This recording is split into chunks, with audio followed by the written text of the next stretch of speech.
Hi guys hi guys आज हम आप लोग को पढ़ाएंगे मांग के प्रकार। मांग के कितने कितने कौन कौन से प्रकार होते हैं।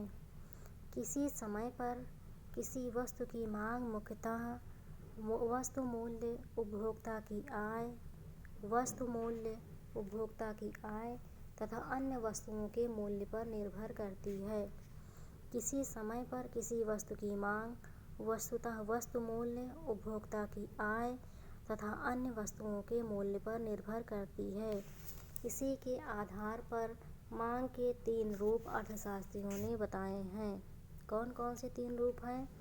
मूल्य या कीमत मांग, आय मांग, आड़ी या तिरछी मांग। मूल्य या कीमत मांग, आय मांग, आड़ी या तिरछी मांग। अब पहला है मूल्य मांग, प्राइस डिमांड। अब प्राइस डिमांड के बारे में हम आप लोग को बताते हैं। मूल्य मांग किसी वस्तु की उन मात्राओं को दिखाती है। मूल्य मांग किसी वस्तु की उन मात्राओं को दिखाती है जो कि एक उपभोक्ता एक निश्चित समय में, यदि अन्य बातें समान रहें, जो कि एक उपभोक्ता एक निश्चित समय में, यदि अन्य बातें समान रहें, विभिन्न कल्पित मूल्यों पर खरीदने को तैयार है। यहाँ अन्य बातों के समान रहने का अर्थ है कि उक्त समय में मांग को प्रभावित करने वाले तत्वों, मांग को कौन कौन से तत्व प्रभावित करते हैं, जैसे आय, रुचि तथा संबंधित वस्तुओं के मूल्यों में कोई परिवर्तन नहीं होता। यानी अन्य बातें, ये सब बातें समान रहें। आय, रुचि तथा संबंधित वस्तुओं के मूल्यों में कोई परिवर्तन नहीं होता। अब हम आप लोग को एक रेखा चित्र दिखा रहे हैं। रेखा चित्र के द्वारा हम आप लोग को बताते हैं कि पहले चित्र आपको दिखाएं।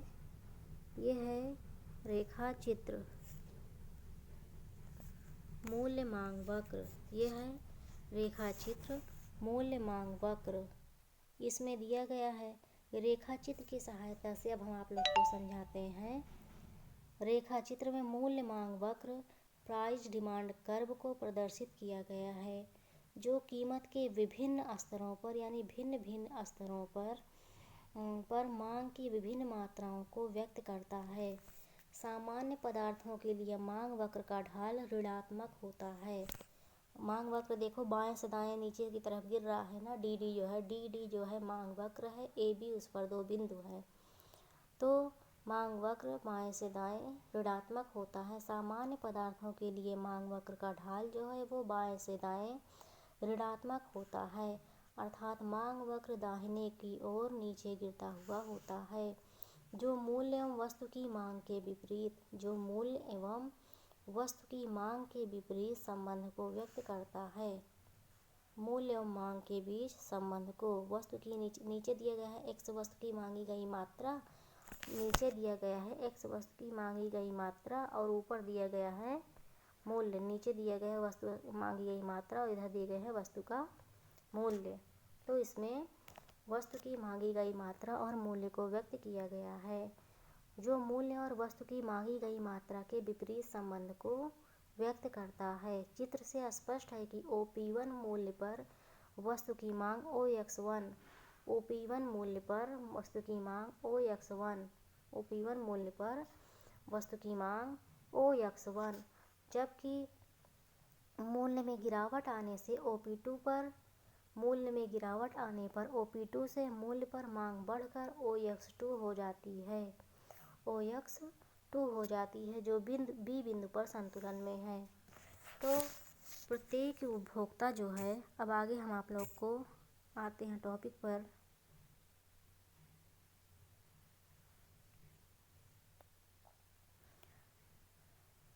मूल्य मांग हम आप लोग को समझा रहे थे। प्रत्येक उपभोक्ता की इस प्रकार की मांग व्यक्तिगत मांग कहलाती है। प्रत्येक उपभोक्ता की इस प्रकार की मांग जो है व्यक्तिगत मांग कहलाती है। परंतु वस्तुओं और सेवाओं की उपभोक्ताओं की सम्मिलित मांग को बाजार मांग कहते हैं। वस्तुओं और सेवाओं की उपभोक्ताओं की सम्मिलित मांग को बाजार मांग कहते हैं। अब अगला टॉपिक आप लोग को हम समझाते हैं आय मांग। आय मांग क्या है? आय मांग का अभिप्राय वस्तुओं और सेवाओं की उन मात्राओं से है जो समय की दी हुई समय अवधि में। आय मांग का अभिप्राय वस्तुओं और सेवाओं की उन मात्राओं से है जो समय की दी हुई समय अवधि में अन्य बातों से पूर्ववत रहने पर उपभोक्ता विभिन्न आय स्तरों पर खरीदने के लिए तैयार है। आय मांग रेखा को जर्मन अर्थशास्त्री एंजिल के नाम पर एंजिल रेखा भी कहते हैं। जर्मन अर्थशास्त्री एंजिल के नाम पर एंजिल रेखा भी कहते हैं। जर्मन अर्थशास्त्री थे एंजिल। जिस प्रकार मूल्य मांग मूल्यों तथा मात्राओं में संबंध को बताता है, जिस प्रकार मूल्य मांग मूल्यों तथा मात्राओं में संबंध को बताता है, उसी प्रकार आय मांग आय तथा मांगों की मांगी गई मात्रा के मध्य संबंध को बताता है। उसी प्रकार आय मांग जो है आय तथा मांगी गई वस्तुओं तथा सेवाओं की मात्राओं के संबंध को स्पष्ट करती है। अर्थात आय मांग विभिन्न आय स्तरों तथा क्रय की जाने वाली मात्राओं, आय मांग विभिन्न आय स्तरों तथा वस्तु की क्रय की जाने वाली मात्राओं के पारस्परिक संबंध को बताता है। अब इसमें दिया गया है ओ वाई अक्ष पर दिया गया है आय और एक्स अक्ष पर दिया गया है मांगी गई मात्रा। जैसे जैसे आय वाई से y2 बढ़ रही है, वैसे वैसे मांगी गई मात्रा आय बढ़ने पर मांगी गई मात्रा भी बढ़ रही है x1 से x2 पर। इसमें dd देखो इस तरह का ढाल है, चढ़ता हुआ ढाल है। उत्तम या सामान्य वस्तु का आय मांग वक्र है ये उत्तम कोटि की उत्तम या सामान्य वस्तुओं का आय मांग वक्र है। dd देखो ऊपर की तरफ चढ़ता हुआ है। इसमें 2 बिंदु हैं A और B, जिसमें 2 बिंदु y1 y2 आय पर और x1 x2 मांगी गई मात्रा पर।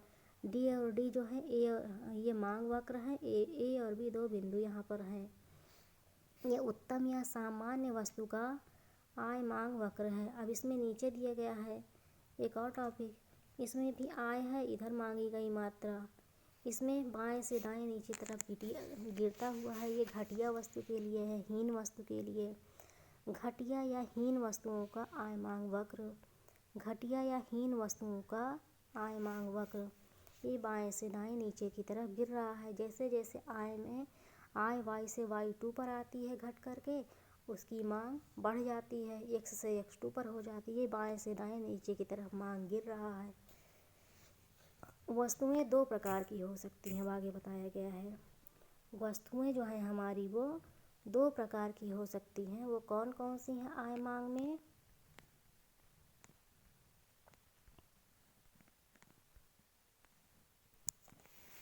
वस्तुएं 2 प्रकार की हो सकती हैं, सामान्य या उत्तम या सामान्य वस्तु। उत्तम या सामान्य वस्तुओं की स्थिति में आय मांग वक्र का ढाल धनात्मक होता है। उत्तम या सामान्य वस्तुओं की स्थिति में आय मांग वक्र का ढाल धनात्मक होता है, पॉजिटिव होता है। जैसे dd बढ़ रहा है पहले चित्र में, अर्थात मांग वक्र दाहिनी की ओर ऊपर उठता हुआ है। जबकि निम्न कोटि की वस्तुओं के लिए आय मांग वक्र को ढाल ऋणात्मक होता है। इसे उपरोक्त चित्र दूसरे में दर्शाया गया है। अब इसके आगे हम आप लोग को पढ़ाते हैं आड़ी या तिरछी या प्रत्युत्तर मांग। दोनों चित्र हमने आपको बता दिया। अब आड़ी या तिरछी या प्रत्युत्तर मांग। किसी वस्तु x की आड़ी मांग, आड़ी या तिरछी, आड़ी मीन्स होता है तिरछी, यक्ष वस्तु की उन मात्राओं को बताती है। यक्ष वस्तु की उन मात्राओं को बताती है जो उपभोक्ता एक निश्चित समय में यक्ष वस्तु के मूल्य तथा आय के समान रहने पर, जो उपभोक्ता एक निश्चित समय में यक्ष वस्तु के मूल्य तथा आय के समान रहने पर वह एक्स वस्तु से संबंधित किसी वस्तु y के मूल्य में परिवर्तन होने पर खरीदने को तैयार हैं। परिवर्तन होने पर इस प्रकार की मांग प्रतिस्थापन वस्तुओं अथवा पूरक वस्तुओं, प्रतिस्थापन वस्तुओं या पूरक वस्तुओं के संदर्भ में बताई जाती हैं। आड़ी या तिरछी अथवा प्रत्युत्तर मांग। किसी वस्तु x की आड़ी मांग यक्ष वस्तु की उन मात्राओं को बताती है जो उपभोक्ता एक निश्चित समय में एक्स वस्तु के मूल्य तथा आय के समान रहने पर, मूल्य समान है आय समान है, एक वस्तु से संबंधित किसी वस्तु Y के मूल्यों में परिवर्तन होने पर खरीदने को तैयार है। इस प्रकार की मांग प्रतिस्थापन वस्तुओं अथवा पूरक वस्तुओं के संदर्भ में बताई जाती हैं। क्या किस संदर्भ में? प्रतिस्थापन वस्तुएं जैसे स्थानापन्न वस्तुएं और पूरक वस्तुओं के संदर्भ में बताई जाती हैं। प्रतिस्थापन वस्तुओं और पूरक वस्तुओं के संदर्भ में आगे बताते हैं। स्थानापन्न वस्तुएं जिसे प्रतियोगी वस्तुएं कहा जाता है, और अगला टॉपिक है पूरक वस्तुएं। पूरक वस्तुएं। अब स्थानापन्न वस्तुओं के बारे में हम आप लोग को बताते हैं। स्थानापन्न वस्तुएं वे वस्तुएं होती हैं, ये वे वस्तुएं हैं जो एक दूसरे के स्थान पर प्रयुक्त हो सकती हैं। ये वे वस्तुएं हैं जो एक दूसरे के स्थान पर प्रयुक्त हो सकती हैं, उपयोग की जा सकती हैं। जैसे चाय और कॉफ़ी, चाय के स्थान पर कॉफ़ी, कॉफ़ी के स्थान पर चाय। आपके यहाँ जैसे कोई मेहमान आता है तो आप उससे पूछते हो चाय लाएं या कॉफ़ी, दोनों तो लाते नहीं हो। तो एक चीज़ इसके स्थान पर इन वस्तुओं के संबंध में मांग में परिवर्तन इस प्रकार होता है कि यदि एक वस्तु चाय के दाम बढ़ जाए तो दूसरी वस्तु स्थानापन्न वस्तु उसकी कॉफ़ी है, उसके मूल्य समान रहे तो उपभोक्ता पहली वस्तु की मांग कम कर देंगे। जिसका मूल्य अधिक रहेगा उसको उसकी मांग कम कर देंगे, जिसका मूल्य कम रहेगा उसकी मांग अधिक कर देंगे, और दूसरी स्थानापन्न वस्तु की मांग बढ़ा देंगे। अब इसे हम आप लोग को आगे चित्र की सहायता से दिखाते हैं। चित्र की सहायता से हम आप लोग को दिखाएंगे स्थानापन्न और प्रतियोगी वस्तुएं। स्थानापन्न वस्तुएं ये पूरक वस्तुएं हैं। अगला है टॉपिक, ये पूरक वस्तुएं हैं। ये है स्थानापन्न वस्तुएं। स्थानापन्न वस्तुएं ये चित्र है। इस चित्र में दिखाया गया है, इधर चाय का मूल्य है, इधर कॉफ़ी की मात्रा है। चाय का मूल्य, इधर कॉफ़ी की मात्रा। जब I Y1 रहती है तो कॉफ़ी की मात्रा X1 रहती है। जब Y Y2 हो जाती है तो कॉफ़ी की मात्रा X2 हो जाती है। इसे A और B बिंदु पर संतुलन बिंदु दर्शाया गया है। D मांग की मात्रा है। इसमें बाएं से दाएं ऊपर की ओर चढ़ता हुआ दिखाया गया है। स्थानापन्न वस्तु का चित्र इस प्रकार बनेगा। चित्र में D स्थानापन्न वस्तु की आड़ी मांग रेखा है। चित्र में D और D जो है, ये D है, ये D है। D स्थानापन्न वस्तु की आड़ी मांग रेखा है। आड़ी में तिरछी मांग रेखा है। यह प्रदर्शित करती है कि चाय का मूल्य OY2 से बढ़कर OY1 हो जाने पर इसकी स्थानापन्न वस्तु की मांग OX2 से बढ़कर OX1 हो जाती है। स्पष्ट है कि स्थानापन्न वस्तुओं के मूल्य तथा मांगी गई मात्रा में सीधा संबंध होता है। कैसा संबंध होता है? सीधा संबंध होता है, क्योंकि एक वस्तु के मूल्य में वृद्धि या कमी दूसरी वस्तु की मांग में वृद्धि या कमी करती है। एक वस्तु का दूसरी वस्तु पर प्रभाव पड़ता है। अब आगे हम आप लोग को पढ़ाते हैं पूरक वस्तुओं के बारे में। पूरक वस्तुएं कौन कौन सी हैं, क्या हैं पूरक वस्तुएं? आय, मांग, ये सब पढ़ा चुके हैं। अब आगे है पूरक वस्तुएं। पूरक वस्तुओं के बारे में हम आप लोग को बताते हैं। पूरक वस्तुएं किसे कहते हैं? पूरक वस्तुओं की स्थिति में एक वस्तु की कीमत में वृद्धि हो जाने पर दूसरी वस्तु की मांग में कमी हो जाएगी। पूरक वस्तुओं की स्थिति में एक वस्तु की कीमत में वृद्धि हो जाने पर दूसरी वस्तु की मांग में कमी हो जाएगी। एक वस्तु की जब कीमत में वृद्धि होगी, दूसरी वस्तु की मांग में कमी हो जाएगी। उदाहरण जैसे पेट्रोल एवं स्कूटर दोनों पूरक हैं। पेट्रोल एवं स्कूटर जो है दोनों एक दूसरे के पूरक हैं। यदि पेट्रोल की कीमत में वृद्धि हो जाती है तो स्कूटर की मांग कम हो जाएगी। अगर पेट्रोल बहुत अधिक महंगा हो जाएगा, उसकी मांग में वृद्धि हो जाएगी तो स्कूटर लोग कम खरीदेंगे, क्योंकि पेट्रोल की कीमत बढ़ जाने पर उसकी मांग कम हो जाती है। क्योंकि पेट्रोल तथा स्कूटर दोनों एक साथ प्रयोग होता है, अतः पेट्रोल की मांग कम हो जाने के कारण स्कूटर की मांग भी कम हो जाएगी। इसे इस चित्र में दिखाया गया है। अब अगला चित्र हम आप लोग को दिखाते हैं। चित्र की सहायता से आप लोग को स्पष्ट करते हैं कि ये कौन सा है। ये है पूरक वस्तुएं। ये कौन सा है? ये पूरक वस्तुएं। पूरक वस्तुओं में इसमें बताया गया है पेट्रोल